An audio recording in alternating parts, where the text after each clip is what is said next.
Welcome to another edition of Mark's Inspiration. Glad you could join me today. As always, it's a beautiful day here in Missouri, USA. Today's topic is going to be a continuation of a 7-step approach for dealing with friends who drag you down. Most of the time, it's not someone you don't know, but your friends or your family or your lover even, your significant other who keep you or try to stop you from achieving your goals. They drag you down.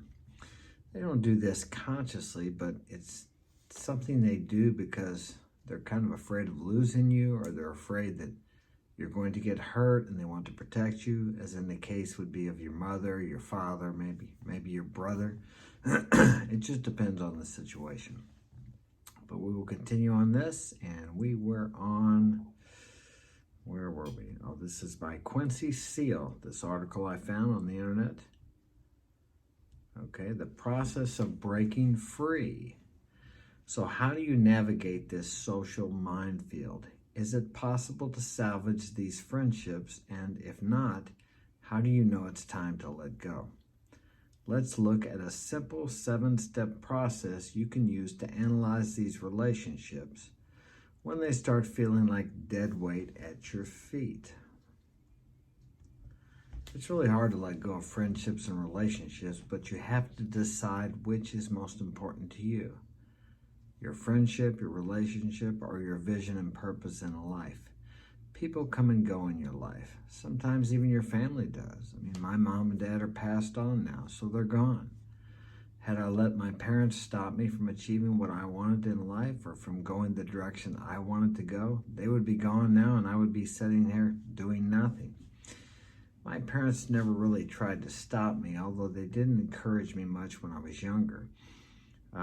But they both worked at a really good company, or even my brother did too. They all chose to work at a company. My dad worked at Boeing, and my brother and my mother worked at Monsanto Corporation. All three of them worked there 36 years and then retired. That wasn't my path. But they never pushed me too hard to go that route, although they didn't encourage me in some of the things I did when I started boxing. But I had been a quitter when I was younger, and so my mother, what is this going to do? She said, you'll just quit this like everything else. So because she said that, actually she inspired me, because when somebody tells me that I'm going to do something or I can't do something, I want to do the opposite. Maybe you're like that too in some respects. Okay, we'll continue here. Step 1, recognizing friction. The first obvious step is recognizing when a relationship has become toxic. That seems to be the favorite buzzword now. That's a toxic relationship. Well, sometimes we have toxicity in all relationships. It just depends if there's too much toxicity. This can sometimes be a bit more of a challenge than one might think. First off, every friendship has its ups and downs, as I said, a little toxicity.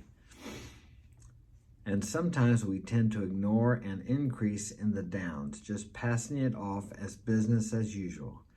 It's one thing, however, to have your struggle moments, but when bickering and power plays becomes the norm, it's more than just being moody or needing a couple days apart. For a man, especially when you're emotionally involved with your significant other, it's really easy to overlook these things or to make excuses for them and continue in a relationship that's not working. Maybe hoping that things will change when actually nothing is going to change. Sometimes the only change there's going to be is if you walk away from that or get out of it, or if she does, depending on how far along it gets with the bickering, the fighting, the disrespect, and these things. As a man, it's your job to lead the relationship. You need to remember that if things aren't going well, you're not leading well. Or it is possible that she will not follow your lead for whatever reasons. It could be damage from her earlier years. It may not have anything to do with you, but you need to decide if you need to stay or go. Sometimes the best thing you can do for the other person is to go, and for yourself. And sometimes you need to stay and battle it out, so to speak, or work it out, not so much with her, but with yourself, and look within yourself and say, what am I doing wrong, or where am I not, where am I not leading this relationship? Where am I falling short? You need to look within yourself, because that's where everything begins and ends. Okay? Another reason it can be difficult is because the way your friends undermine you is not always obvious, and your significant other and your parents. Humans are emotional creatures who communicate in subtle ways, especially considering that we ourselves don't always understand our own motive. Aside from obvious sabotage, our friends who bring you down because of their own self-destructive behavior. Just be sure to pay attention when a friend leaves you feeling negative more often than they leave you positive, even if it seems unintentional. Consider why and how they are making you feel the way they do. Is it becoming a cycle? Step 2, try to understand them.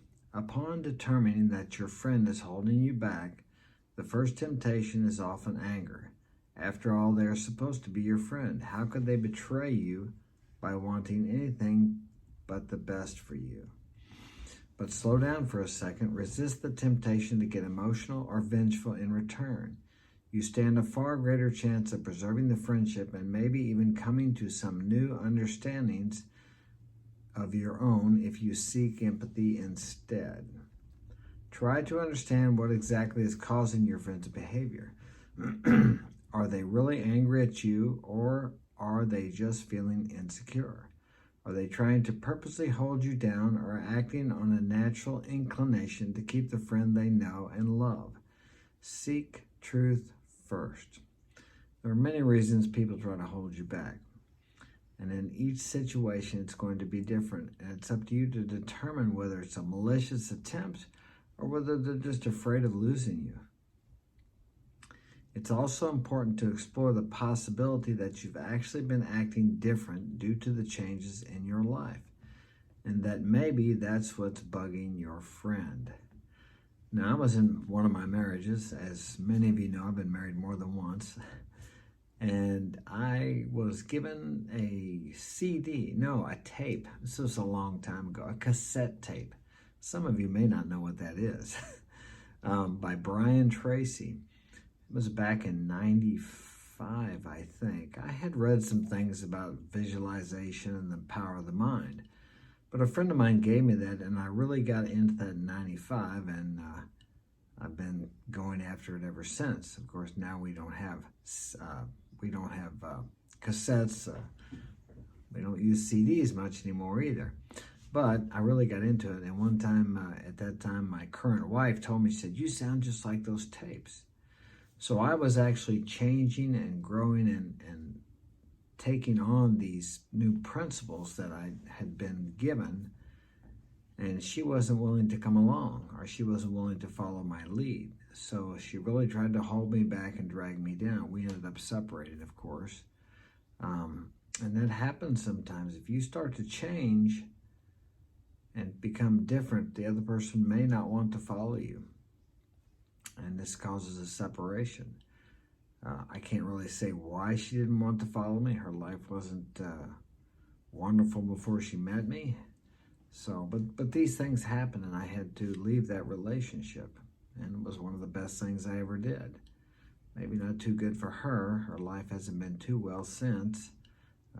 Not just because I left her, but it just didn't turn out that way for her. Some people are just not ready to embrace things that maybe you're ready to embrace, and you can't force it upon them. You can only help those people that want to be helped, regardless of how much you love them or how much you want to see them succeed or have a better life. You can do nothing. They have their own path, and you have your path. And sometimes your path is together with that person for a while, and then you both head out on a different path. And that's just how life is. Reminds me of the old saying, for a season or a reason. Sometimes seasons change, and people in your life will change. You can't hang on to the past. I've done that. Sometimes I still struggle with hanging on to past relationships.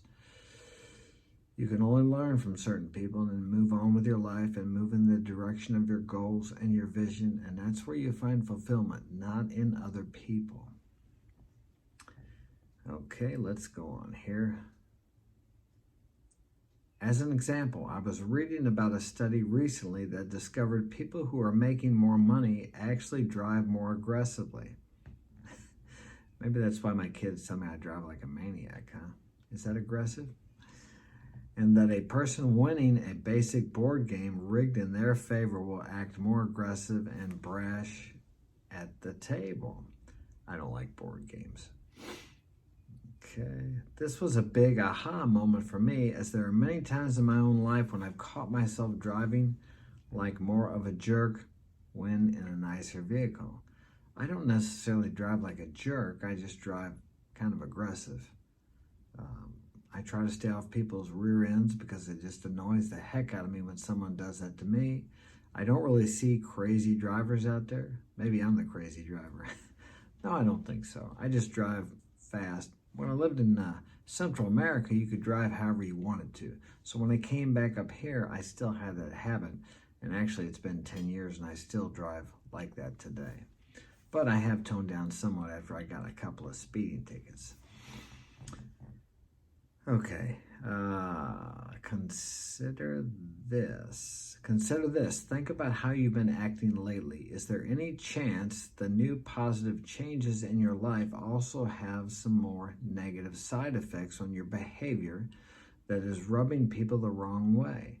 Maybe it's you who needs to lighten up a little bit.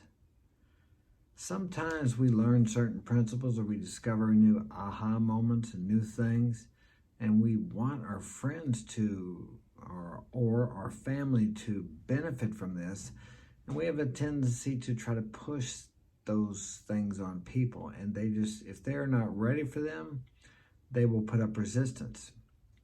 No matter how wonderful it is for you, if they're not ready for it, they will not see it. I have some of my children, I've talked to them about some of these principles. One or two of them really picks up on it and is really receptive to it. But then a couple of the other ones, I could talk to them all day until I'm blue in the face, as they say, and they're just not, their eyes aren't open to them yet. They're just not ready to accept them. The principles don't mean much to them. And that's where they're at. That's exactly how they're supposed to be. More truth is caught than taught. They will learn more by my example, by me practicing the principles and benefiting from them, than they will by me trying to tell them about them. Until they come and ask me questions, then that means they're ready to receive different information. It's up to you as a father, as a leader of the family, to show your family, your wife, your kids, by example. As I said earlier, more truth is caught than taught. What you say speaks so loudly, I can't hear. No, what you are speaks so loudly, I can't hear what you're saying. There's a lot of truth in that. Many people try to preach or tell people things, and they're not actually following those principles themselves. They're not displaying the results of this principle they're trying to share with others, so there's no strength in it. You have to be. Obviously, you can't transmit something you haven't got. First, you have to have it, then you can transmit it to others. It's kind of like the overweight coach trying to teach the phys ed students health when he is unhealthy himself. Okay, being severe or being obesely overweight or how do they say, is not healthy. At least that's what the doctors say. Okay, so if I'm talking to you about fitness and I'm not fit, there's not much validity in that. But we'll stop on that. Thanks for joining me. Subscribe, smash that like button. Have a great day.